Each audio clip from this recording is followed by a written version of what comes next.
भाई जोर से जयकारा लगाओ। बोलिए लक्ष्मण गिरी महाराज की।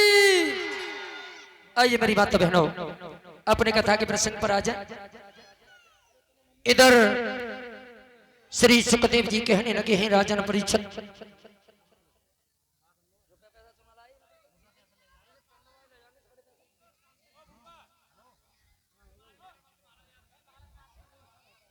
क्या बात। आइए इधर श्री सुखदेव जी कहने लगे हे राजन परीक्षित, इस प्रकार से भगवान का पहला विवाह हुआ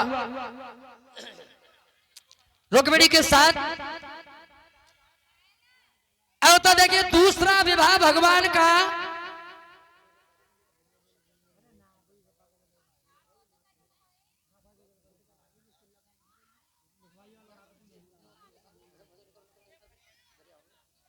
कहने लगे, दूसरा विवाह भगवान का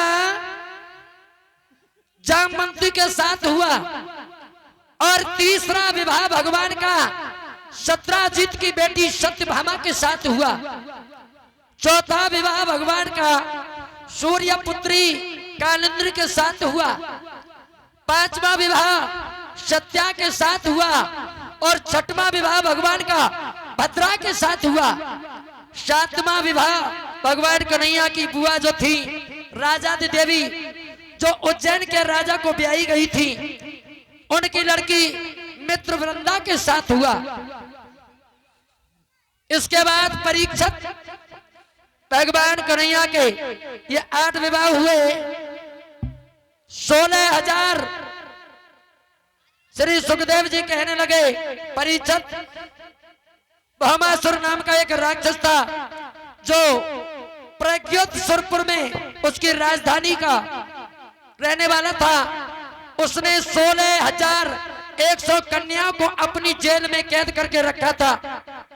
भगवान कन्हैया ने भौमासुर का वध कर उन कन्याओं को मुक्ति दिलाई। जैसे उन कन्याओं को मुक्ति दिलाई, अब कन्या सभी हाथ जोड़ करके कहने लगी, भगवान आपने तुमने हमें मुक्ति दिलाई है, अब भला हम कहाँ जाएंगे? आप सभी हमारे साथ विवाह कीजिए। बोलिए गोविंद भगवान की जय हो। मेरी माताओं, 16,100 कन्याओं के साथ भगवान कन्हैया ने विवाह किया। अब भगवान के कितने विवाह हुए? 16,108। 8 पटरानियां थी भगवान की। और आधा विवाह अग्नि पुराण के अंदर दर्शाया है।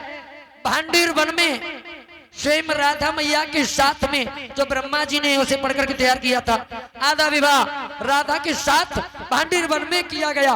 भगवान कन्हैया के 16,108 विवाह हुए। बोलिए गोविंद भगवान की। अब तो द्वारकापुरी में खुशियों की लहरों मनाई। सभी स्त्री पुरुष अपने अपने घर से ढोलक बाजा लेकर के पहुंच गए भगवान कन्हैया के पास और सभी नृत्य कर रहे हैं, गा रहे हैं। सभी स्त्रियां गा रही हैं क्या?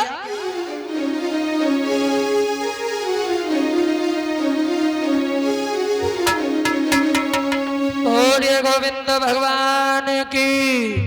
बड़े प्रेम से सभी स्त्री पुरुष भगवान कन्हैया के दरवाजे पर पहुंचे। सभी आनंद से गा रहे हैं और कहने लगे क्या?